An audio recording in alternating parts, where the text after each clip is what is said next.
कल्वाकुंटा कविता ने बीआरएस से इस्तीफा दे दिया। पार्टी सस्पेंशन के अगले ही दिन बड़ा फैसला। बीआरएस से कल्वाकुंटा कविता ने इस्तीफा पेश कर दिया। पार्टी से सस्पेंशन के अगले दिन ही बड़ा कदम इन्होंने उठाया। बीआरएस के लीडर के कविता ने पार्टी से इस्तीफा दे दिया है। कविता ने ऐलान किया कि वो न सिर्फ बीआरएस पार्टी छोड़ रही है बल्कि कानून साज कौंसिल यानी एमएलसी की रुकनीत से भी इस्तीफा दे रही है। इन्होंने कहा कि अपना इस्तीफा कौंसिल एमएलसी के स्पीकर्स को पेश कर दिया गया है। ये फैसला इन्होंने पार्टी से सस्पेंशन के अगले ही दिन लिया, जिसके बाद रियासत तेलंगाना की सियासत में हलचल मच गई। Bureau report, HN news.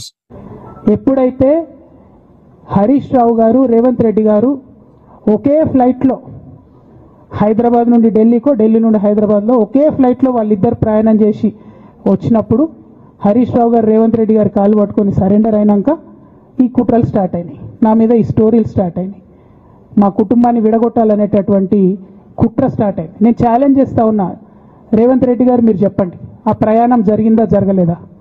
Harish Rao గారు మీరు చెప్పండి, ఒకే ఫ్లైట్లో మీరు రేవంత్ రెడ్డి గారితో కలిసి వచ్చిండ్రా రాలేదా? ఆ తర్వాత నుండే నా మీద ఈ కుట్రలు జరుగుతున్నాయా లేదా? సరెండర్ అయింది మీరు.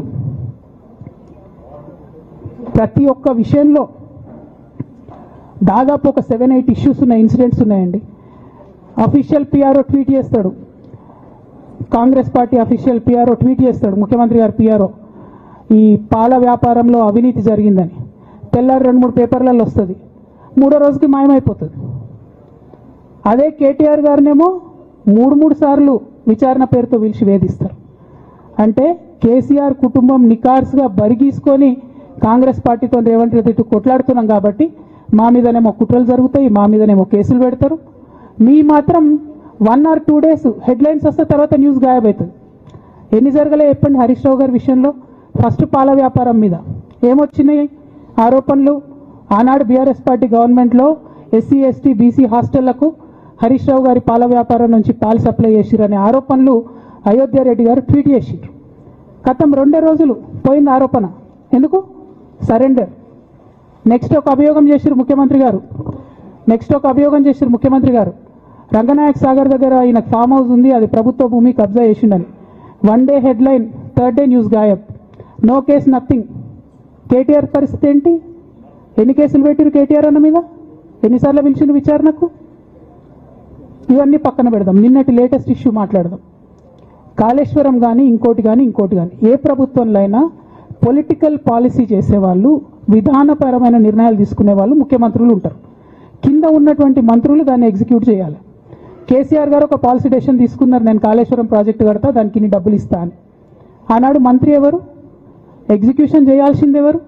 2014 నుంచి 2018 వరకు తుమ్మిడిహెట్టి దగ్గర నుంచి మేడిగడ్డకు స్థలం మార్చినప్పుడు మంత్రి ఎవరు? ప్రాజెక్టులు డిసైడ్ చేసినప్పుడు మంత్రి ఎవరు? అన్ని మీటింగ్లు టెక్నికల్ ఇష్యూస్ చూసుకోవాల్సింది ఎవరు? ఇవన్నీ రేవంత్ రెడ్డి గారు మాట్లాడారు. నేను మొత్తం అసెంబ్లీ స్పీచ్ చూడరు మీరు, వీళ్ళ మ్యాచ్ ఫిక్సింగ్ అనేది మీకు తెలిసిపోతుంది. ఏం మాట్లాడరు ఆయన. ఎంతసేపు కేసీఆర్ కాళేశ్వరం కట్టిండు, కేసీఆర్ కుటుంబం 1,00,000 కోట్లు తిన్నది. అరే 2007 నుంచి ఇప్పటివరకు కాళేశ్వరం 1,00,000 కోట్లు కూడా ఖర్చు కాలే. 1,00,000 కోట్లు ఖర్చు కాని ప్రాజెక్టులో 40 లక్షల ఎకరాలకు నీళ్ళీయంగా కూడా 1,00,000 కోట్ల అవినీతి అయింది అంటారు రేవంత్ రెడ్డి గారు.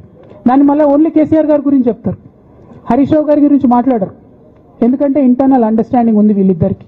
నేను రామన్నను ఒకటే రిక్వెస్ట్ చేస్తున్నా, అన్న ఇవాళ మీతో బాగున్నట్టు వాళ్ళు నటించవచ్చు, హరీష్ అన్న కావచ్చు, సంతన్న కావచ్చు, కానీ వాళ్ళు మన మంచి కోరుకునే వాళ్ళు కాదు, వాళ్ళు తెలంగాణ ప్రజల మంచి కోరుకునే వాళ్ళు కాదు, వాళ్ళు కేసీఆర్ గారి మంచి కోరుకునే వాళ్ళు కాదు. వాళ్ళను మీరు దూరం పెట్టి రాజకీయంగా తెలంగాణ రాష్ట్ర సమితిలో ఇప్పుడు